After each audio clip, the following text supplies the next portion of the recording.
ces boîtes soigneusement étiquetées de la cuisine du restaurant Le Marais, des pétales de fleurs fraîchement cueillis. Taguettes, roquettes sauvages, œillets d'Inde, piques, hibiscus rouge, fleurs de camomille, des noms aussi bien poétiques qu'exotiques. Ces végétaux ne sont pas là uniquement pour l'aspect décoratif et leur couleur écarlate. Ils possèdent des vertus, des senteurs et des arômes particuliers que le chef Lalen Ravilmanen utilise dans quelques-unes de ses recettes pour sublimer le goût de ses créations culinaires. Choisies parmi tant d'autres, ces fleurs comestibles s'utilisent avec le foie gras à poêler ou aromatisent un velouté de pâtisson aux truffes, les suggestions du chef pour les fêtes de Pâques, des recettes minutes faciles à faire chez soi pour épater ses invités. Le chef nous livrera les secrets de cette recette vers la fin de cette vidéo.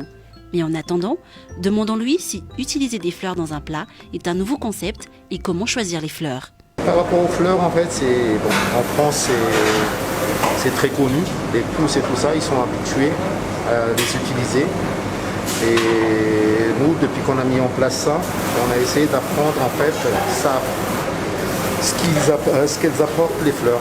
Là par exemple, on a mis en place avec certains fournisseurs, par exemple des pousses d'herbe, des liserons d'eau, des pousses de radis, des pousses de combo, des pousses de petits pois, des pousses de tournesol et tout ça, des pousses de lentilles.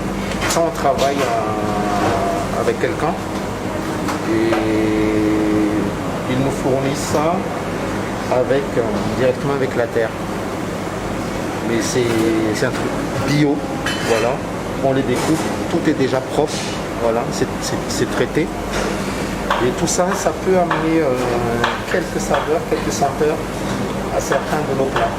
On ne le met pas partout dans les plats, mais il y a des plats spécifiques où on les parfume vraiment avec des fleurs et des pousses. La Grande Île regorge de plusieurs variétés de fleurs.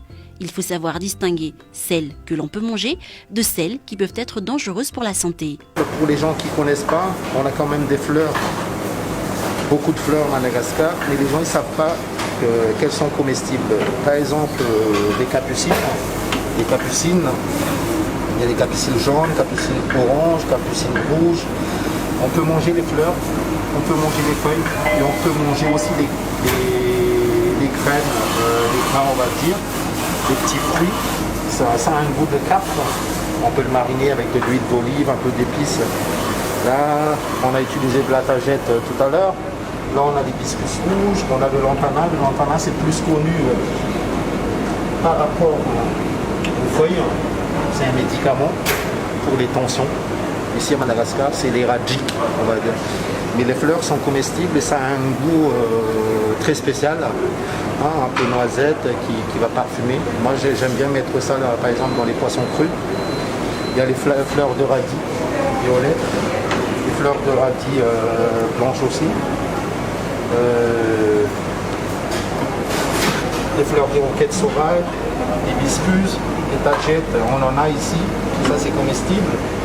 Les camomilles, ça a un goût très amer, donc pour donner un pèse. On fait souvent par exemple de l'huile fumée, de l'huile parfumée, aussi avec des fleurs. Les bourraches, ça c'est très connu. Les fleurs de carottes, les fleurs d'aneth, très très bonnes aussi pour les poissons. Mais les plantes et les fleurs servent aussi à rehausser les arômes de certains rhums. Et le mélange réveille les papilles.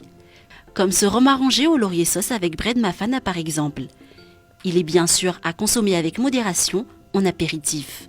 L'utilisation des plantes, des fleurs comestibles, ça ne se limite pas au plat. En fait, nous ici, on essaie de créer aussi, par exemple, des rhums arrangés au bread mafana, au laurier, à la citronnelle, des rhums arrangés aux fleurs. Et aussi, on utilise toutes ces herbes aromatiques dans les infusions.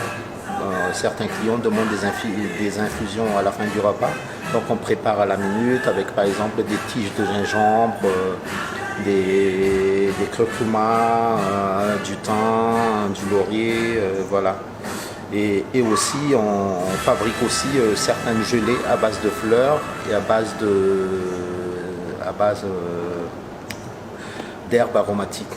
Et maintenant, place à la recette du foie gras à poêler aux fleurs et au velouté de pâtisson et de chou-fleur grillés. Pour ce plat, nous aurons besoin de pâtisson, de beurre, d'huile d'olive, d'oignons, d'ail, de céleri, de safran, de bouillon de volaille, de crème, de chou-fleur, de graines de courge, de foie gras et bien sûr de la fleur sur le plat qui sera constituée d'une croûte de fleurs comestibles. Pour le velouté de pâtisson, commencez par couper les pâtissons en quartiers. Faire chauffer le beurre et l'huile d'olive dans une casserole, faire revenir l'oignon, l'ail, le céleri, ajouter du safran, mélanger et ajouter les pâtissons. Verser dans ce mélange le bouillon de volaille et un peu d'eau. Laissez mijoter pendant 15 à 20 minutes à feu moyen, passer au mixeur, ajouter de la crème. Pour le chou-fleur grillé, râpez le chou-fleur avec un tamis, recueillir la pâte obtenue, cuire à sec dans une casserole sans huile, ajouter des graines de courge. Pour le foie gras, coupez le foie gras en pavés. Garnir une face avec une croûte de fleurs comestibles étuvée préalablement au four, puis sécher. Cuire directement dans une poêle le côté sans les fleurs, sans mettre de la matière grasse. Récupérer la partie grasse et la verser sur la face où il y a la croûte de fleurs pour bien cuire le pavé.